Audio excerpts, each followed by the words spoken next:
Manakala seseorang itu tidak menjumpai tutup tempat minum atau tempat airnya, atau rumahnya pintunya rusak pula tak bisa ditutup, maka Nabi memerintahkan agar dengan mengucapkan Bismillahirrahmanirrahim, letakkan berupa palang aja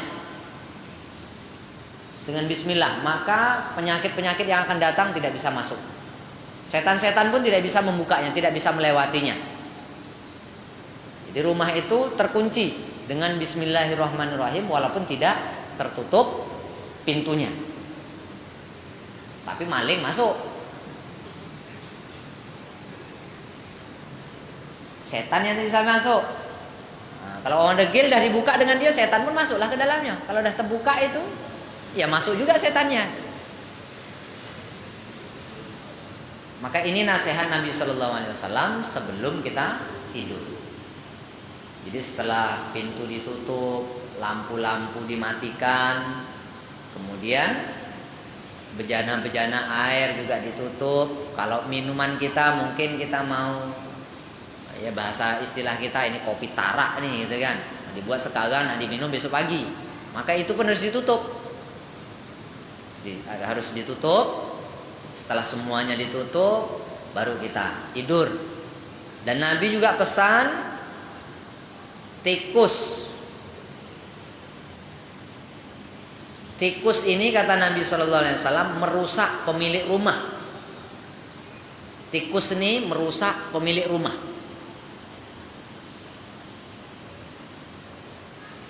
Maka sebelum tidur, piring-piring yang kotor, ya yang menyebabkan tikus itu datang, ya kotor-kotor itu hendaklah dikeluarkan dari rumah. Yang kotor-kotor itu hendaklah dikeluarkan di rumah.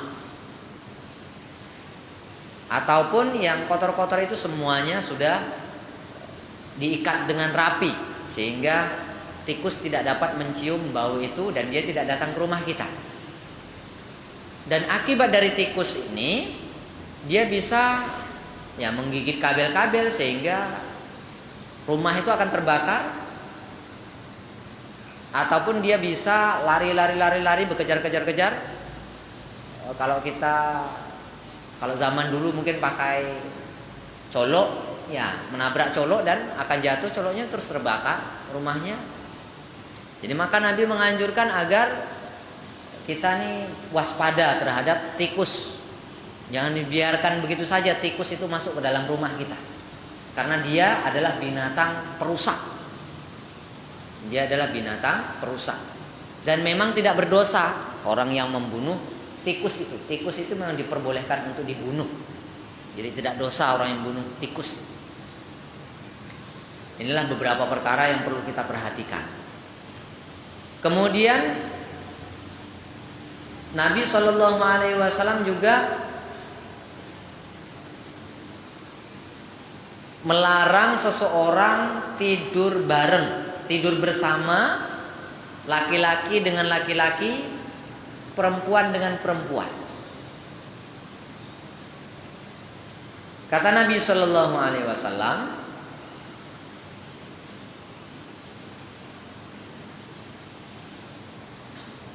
naha Rasulullah SAW an ashrin anil washri wal washmi wan natfi wa an mukama'atir rajulir rajula bi ghairi syi'arin wa an mukama'atil mar'ata bi ghairi syi'arin wa yaj'alar rajulu asfala thiyabihi hariran mithlal a'ajimi aw yaj'ala ala mankibaihi hariran amsalal a'ajimi wa anin nuhba wa an rukubin numuri walubusil khawatimi illa lidhi sultan.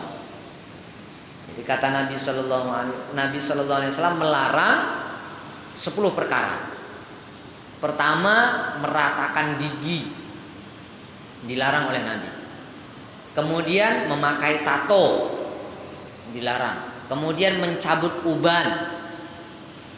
Terus 2 orang laki-laki yang tidur bareng tanpa kain yang membatasinya, tidur satu selimut. Laki-laki tidur dengan laki-laki satu selimut.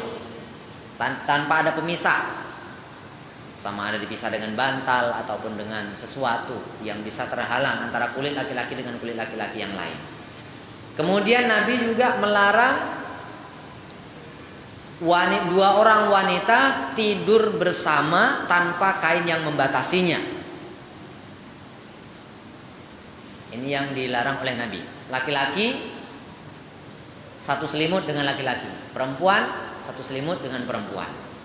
Kemudian Nabi juga melarang laki-laki melapisi kain bajunya dengan sutra, sebagaimana orang-orang ajam, orang-orang yang di luar Arab. Ataupun Nabi itu mengatakan dalam riwayat ini melapisi di kerah bajunya dengan kain sutra. Kemudian Nabi juga melarang merampok, memakai kulit harimau dan memakai cincin kecuali penguasa.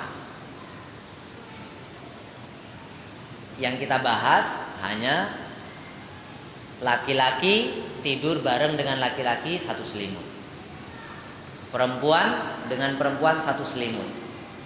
Kalau suami istri boleh, kan tidak termasuk dalam hadisnya ini. Kemudian orang tua, ini ada pengecualian juga dalam riwayat yang lain. Pengecualiannya orang tua menidurkan anaknya, umpamanya ya seorang ibu menidurkan anaknya ya dalam satu selimut, tidak ada masalah.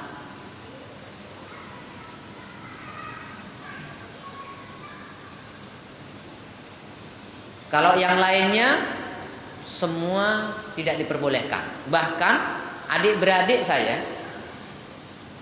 yang sudah umurnya 10 tahun, umurnya tuh 10 tahun, laki-laki perempuan, ini yang adik-beradik nih, umurnya sudah 10 tahun, maka hendaklah dipisah tempat tidurnya. Bukan tempat tidur dia saja, umpamanya ini adik-beradiknya ini tidur satu kamar, boleh dia tidur satu kamar tapi harus lain tempat tidur.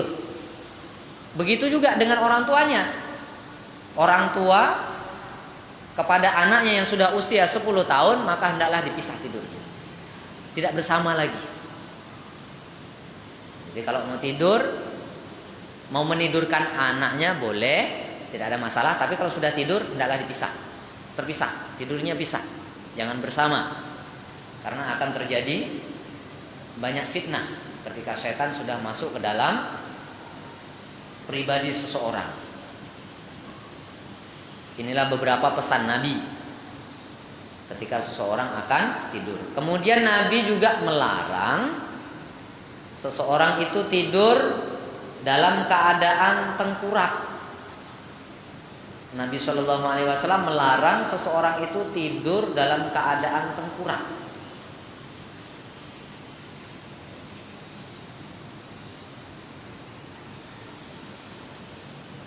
Faqala Rasulullah sallallahu alaihi wasallam intaliqu bina ila baiti Aisyah radhiyallahu anha fantalaqna faqala ya Aisyah at'imina faja'at bihashisatin faka'alna thumma qala ya Aisyah at'imina faja'at bihaisatin mithlal qatati fa'akalna thumma qala ya Aisyah iskina faja'at bi'usin min labanin fasharibna thumma qala ya Aisyah iskini faja'as biqadahin saghirin fasharibna thumma qala in syi'tum bittum wa in syi'tum intalaqtum ilal masjid qala fa bainama ana muttaji'un fil masjidi minas sahari ala batni idza rajulun yuharrikuni bi rijlihi faqala inna hadhihi dij'atun yubghiduha Allahu.